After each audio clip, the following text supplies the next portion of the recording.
Acaba d'obrir l'espill. Ja sé quin és el perill, però necessito això. Saber quin costat és bo i què desesperar-me. En principi veig el pèl de les cames, de l'arrel de l'esternum i del nas. El meu pèl no el comprendràs, amor, que viu sota un vel. Tinc a la galta un error. El bigoti em fa patir perquè em recorda que ahir vaig canviar de dolor. El cabell no és pèl, és pell.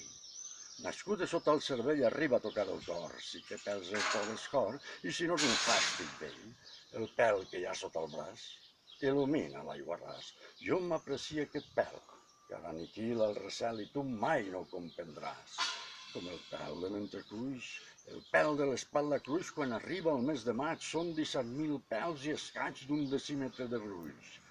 Amor, amor, els meus pèls són una molsa d'estels, més ben dit, molsa de nit, que em té l'amor escondit i la car com sota un tel.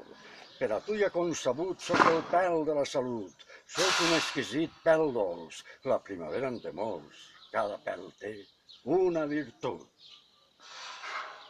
De nord a sud, la claror. Sota la claror, l'amor.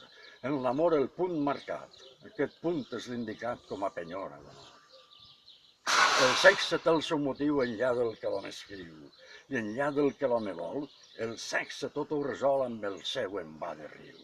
Sexe en nivell del tissú, sexe en cotxe per a tu, sexe de folklore clar, tornaria a començar, sexe nocturn de ningú, t'adorem, sexe mut, establit en pulcritud, conreats amb preus potents, sexe sense compliments, adobant el cel caigut, t'adorem, sexe de sal, freda meva doctrinal, forma sagrada del vol, claraboia, genial.